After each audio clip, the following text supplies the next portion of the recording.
Hi, I'm Shaena, I'm 22 and I'm currently a student at NUS. Hi, my name is Xiu Wen. I am 25 this year and I work in the advertising industry. Great. Okay, Xiu Wen, so what does being a Chinese Singaporean mean to you?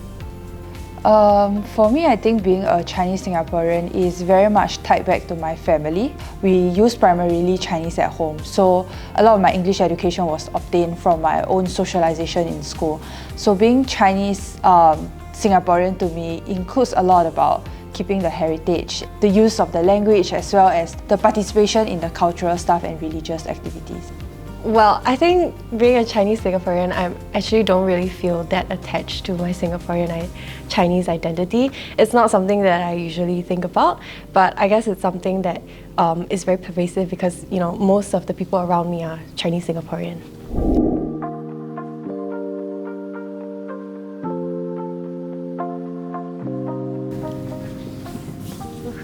Hi. Hi, Okay, hi, I'm Shaena. I'm Xiu Wen.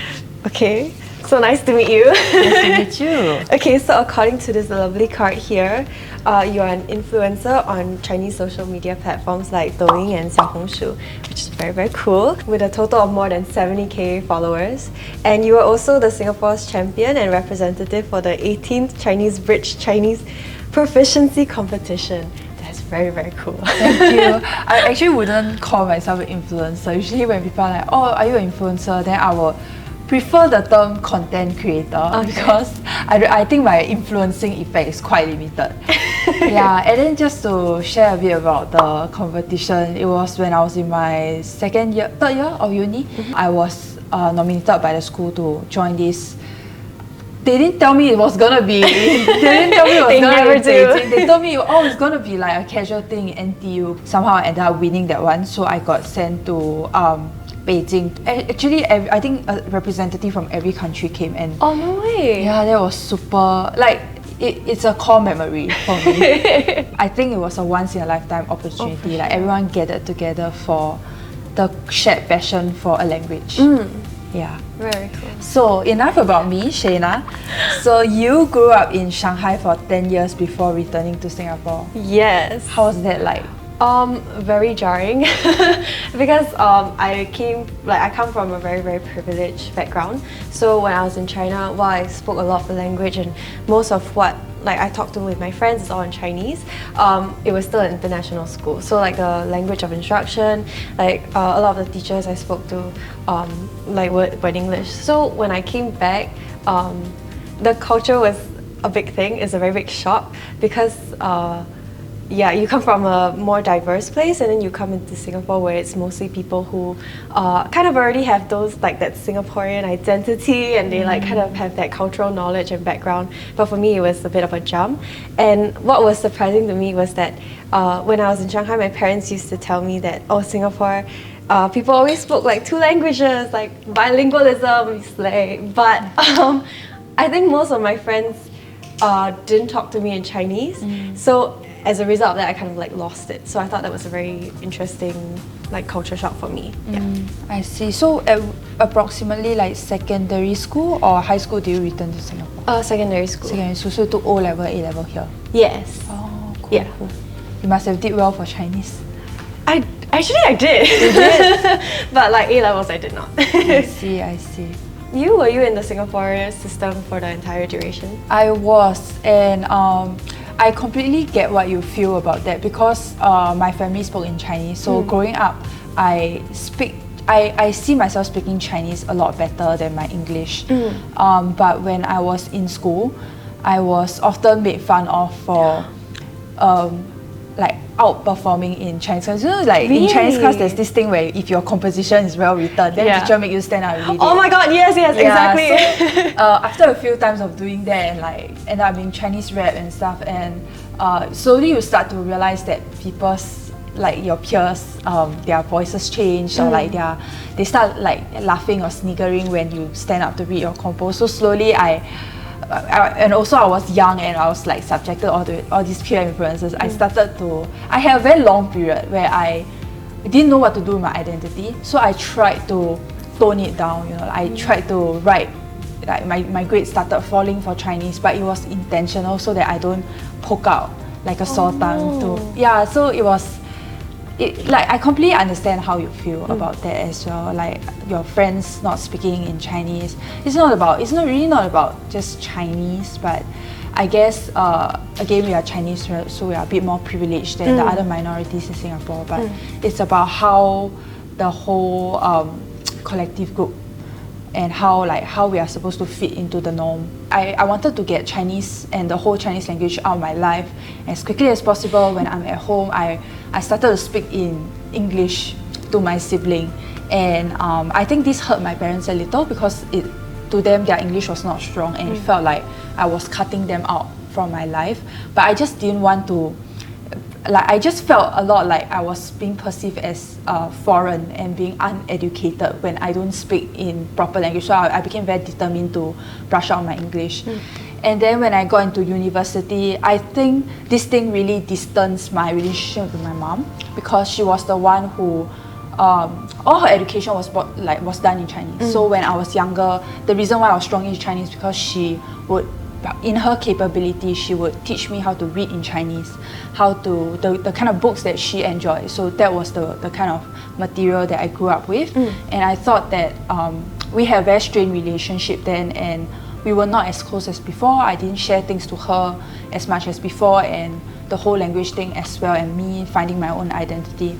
So in uni, I thought like to take up Chinese studies so that to make her happy, and so that I would be able to find a bit more common topics to talk with her about.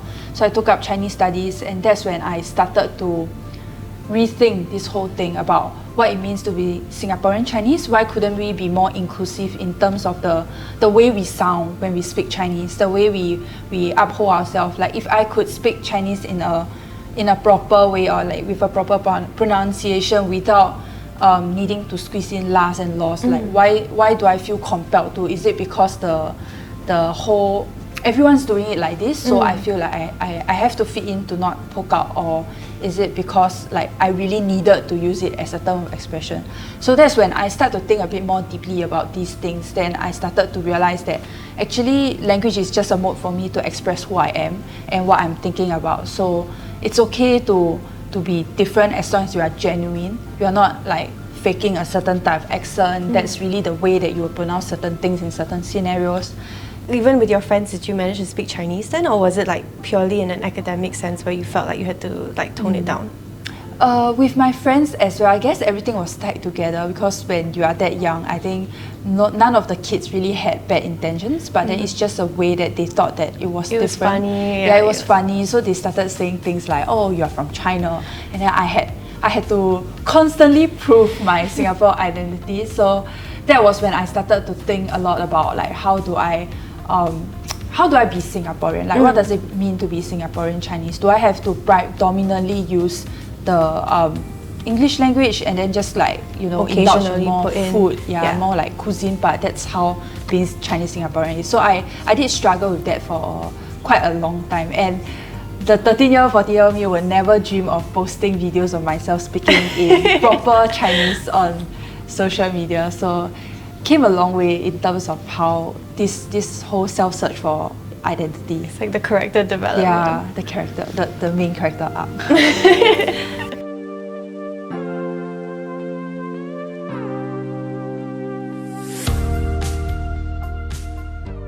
Go ahead first. Personally, I think it's quite important because Singapore, we are a migrant country. We are made of people who have once came here from different backgrounds.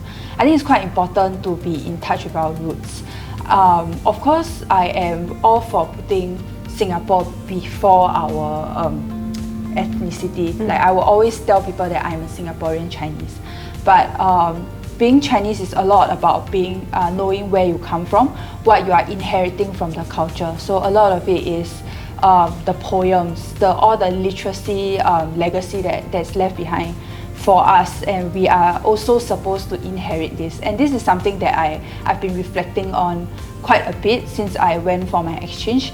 I realized that us and our Chinese counterparts in China, in Taiwan, in Hong Kong, everyone, we all share the same common ethnicity and cultural identity, but a lot of the times we are but from inheriting what we are supposed to inherit, like in terms of our culture, in terms of all the literature and like cultural legacies that's left behind for us, because there's a barrier in terms of language. We are not able to understand the great literacy work that's left behind. We are not able to consume the emotions that are portrayed in it because we simply don't have the right tool sets to understand it, and that is the Chinese language. So in a way, we are being left behind from all of this, which I think that we should not be, because it doesn't interfere with our identity of being Singaporean as well.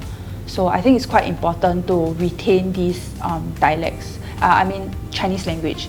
So I think it's the same thing. There's no harm in keeping these dialects alive, and a lot of them, they have very deep ties, like in terms like professionally from my Chinese studies education. A lot of these dialects, they have very deep ties to the language that were used in ancient times. So if we lose it, then we lose the key to a lot of the things and the relics that were left behind. Yeah, I agree with you completely, actually. I think that like the Chinese language and retaining that Chinese language is very important, not just in like a more pragmatic sense, business, but it is a tie to like maybe what, as you said, like our migrant roots. But I think on like the flip side, it is very interesting that there is a specific type of Singapore Chinese language, I guess, where I think, as you mentioned earlier as well, that if you're not speaking in a certain way, you kind of get ostracized for it, or you kind of get made fun of it. I think that was kind of my experience as well, because my upbringing in China, I had this weird accent, like Beijing and Taiwan accent, because that's where my teachers were from. So as a result, like because I did not speak the way most of my classmates spoke, I kind of got like made fun of it. Singapore Chinese is very unique, and so as much as we promote bilingualism and like connection with the China and other diasporas, it's also quite a nationalist thing, I would say. It's a way for people to kind of identify you as an in and out group. Yeah, I guess that's we have to take a quite a nuanced approach to where this fine line be, whether it unites people or whether it starts ostracizing people.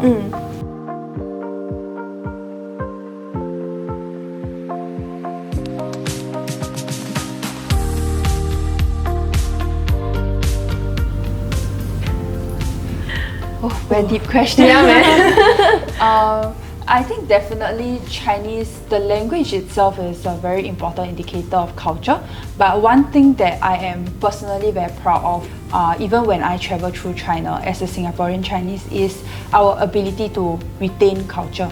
So although it seems like Singapore is a very westernized country, there are still large groups of people that are like my parents. They are very traditional Chinese, and even more so in terms of compared to the Chinese that are in mainland, because of the way that we keep certain heritages alive that was probably lost in the years of development in China, in their very recent history, the different background, the different stories of the deities that we worship, the way that we worship them, as well as the different certain cultural superstitions that we have that were passed down to us. Like for example, when I was celebrating Mooncake Festival in China, I would tell them that, we don't really point to the moon today because you get your ears cut.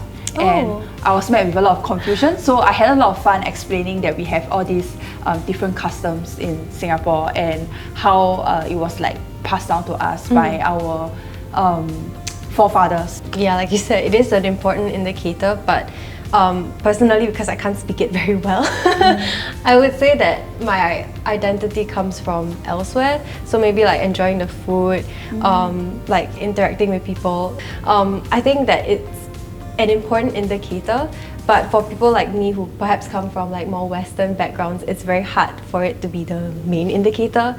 I don't really focus too much on like my Singaporean Chinese identity, and it's more like a Singaporean identity that comes first, because like it helps that we are part of the majority, so a lot of the values and a lot of like our societies are based on certain Chinese values, so it helps that in some ways the Singaporean identity and the Singaporean Chinese identity, they kind of overlap.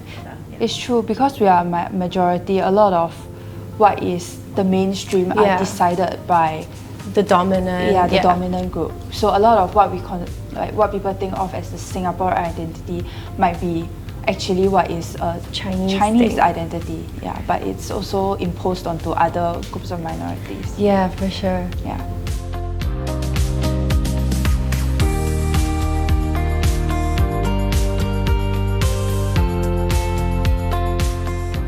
You mentioned just now that your teachers are from Beijing and Taiwan, so they influence a lot about the way that you speak, as well as the peers around you while you're doing your 10 years in Shanghai. Were those like major influencing factors to the language? I mean, definitely, because the syllabus there, as much as it was an international school, it was focused a lot on like Chinese history, Chinese like poems, old literature and things like that. And at home we don't speak Chinese, so my main point of like instruction and the way I learned Chinese was from external sources. One of the main reasons why I stopped Chinese was because whenever I did speak Chinese, I would get complimented by my secondary school teachers, but when I spoke Chinese to my friends, they were like, why do you sound so like Angmo? Even though I personally don't think my accent back then was like Angmo, but it just sounded very different than what they were usually speaking. So I think that was where a lot of that tension comes from. Even though you know, we tend to generalize Chinese as like a big language, there is a bit of a, I don't know, like there's a bit of a filter going on socially, even though we may not be aware of it, where people who don't sound like Singaporean Chinese will just kind of be identified very easily, especially because that's kind of the way people speak. They incorporate different Chinese languages and like Chinese phrases into English as well, which I can't do because that's not the way I was taught to speak. Yeah. Like for example, the way that I'm used to speaking, for example, I will express like, 比如说我正常说话是这个样子 but if I'm speaking to my local Chinese friends, I have to use Chinese, then I would put it like, 哦，就是这样讲话. Yeah, it's like code switching thing, right? Code switching so that you fit in a bit more and you get less questions. So when you were in Shanghai, did you like feel that you had to code switch as well then? No, I didn't have to code switch, but when I was in Shanghai, I was told that my English sounded funny. Really? Yeah, so because we have that Singaporean accent when we speak English, but I think it's because, so that also made me think like, okay, so if my English sounds weird when I'm overseas, why am I not like as paiseh to use it as I'm paiseh to use my proper Chinese in Singapore, like if it's the other way around. Then I was thinking about like, okay, maybe like English is our primary language, it's our first language. That's why people are a bit more flexible and accepting when it comes to English. But when it comes to Chinese and also how it ties to our contemporary social problem in Singapore, where we have a lot of new citizens, people start to have that social hierarchy class where they start to think like, oh, because you speak Chinese from this way, do you belong to this certain group? And because of their notion that you belong to a certain group, their treatment of you changes. So it's a bit different than just sounding different as I did when I was in Shanghai. People are like, oh, your English kind of sounds funny, but they are like, oh, that's just the way people in Singapore speak. Like they don't go beyond that. They don't assume my identity. They don't put context behind it. Like, you know, language is the first thing that people usually hear you speak, so it's a very visual it's a very oral and indicator, and it's a very obvious indicator whether you like fit in or you don't fit in, and whether you like kind of know the social capital as well. Yeah. It's true.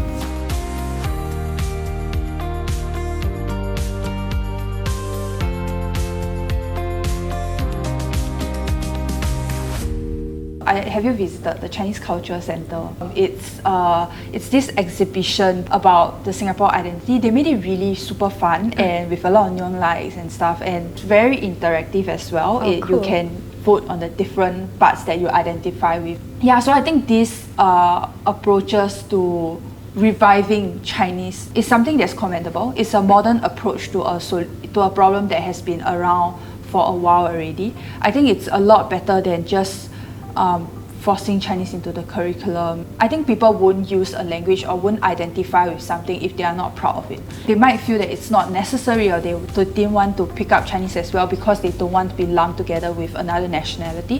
Having this kind of exhibition sort of like reminds us that we already established our own culture. It's just that we don't realize it. Besides this, I think nowadays there's a few TikTokers that I saw that they start to speak in dialect, they start to speak in Chinese. It's quite sad if you think about it, like the older generation, if they only speak in dialect, some of them don't even speak in Chinese. And then there's our latest generation that barely speaks any Chinese.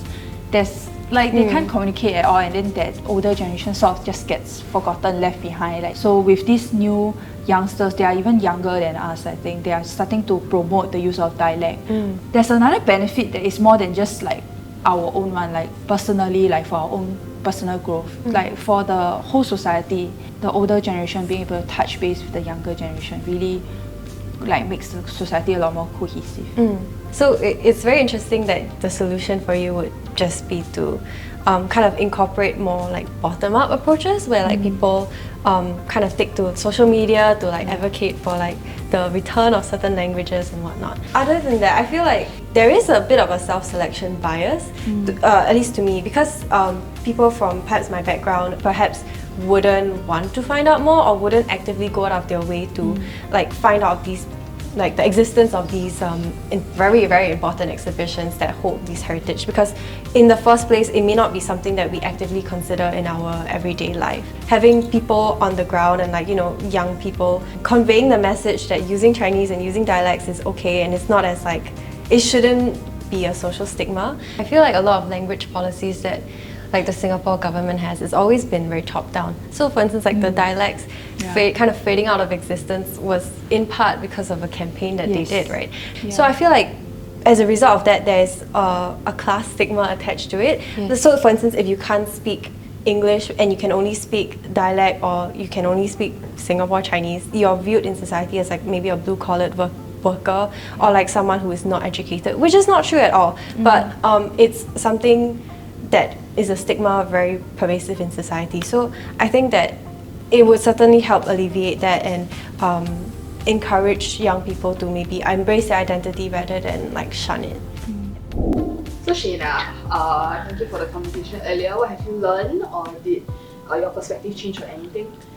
I think my perspective definitely changed. Like before this, I think my conception of being a Singaporean, being Chinese was like, I really never really thought about it because it's not something that like I really identify with. But I think hearing Xiu Wen's perspectives and how it connects to like different diasporas and how it's actually a connective link between like maybe the East and the West. After our conversation, I think it's my conceptualization of what it means to be a Chinese Singaporean has expanded, because previously, you know, I have my own experiences, but I don't usually talk about it with friends and with like my family because it's not something that we actively identify with, or like it comes up in a lot of conversations. So I think hearing my experiences actually being kind of validated and echoed in someone whose background is pretty different from mine was very refreshing, and I don't think it's as individualized as I previously thought. I think that as much as yes, how you interpret and how you internalize your Singaporean Chinese identity differs from each person, there's still a bit of commonality across the ground that we definitely should not ignore as well. Definitely, I think just now conversing with Shaena, she raised a few quite thought-provoking thoughts about how some approaches are done from a very top-down basis, and a lot of the countermeasures that we are doing now to preserve the culture or to regain our own identity is in contrary very like grassroots based. Of course, being Singapore is also inclusive of the other cultures, people from other cultural backgrounds, racial backgrounds that reside in Singapore, where being Singaporean Chinese and trying to uphold what is our roots and our culture doesn't like influence other minorities to sort of adhere to it for it being like the mainstream Singapore culture. Being a Singaporean Chinese, to me, I hope that we are a group that is inclusive. We are a group that is reflective of our own cultural backgrounds and also who we want to be as a group moving forward. Having the tools to be fluent in both English and Chinese should also allow us to become someone who is more open. It's only then that we are able to truly accept who we are a bit more and to move forward and fulfill our purpose in both like our own lives and as a community in the international stage a bit more.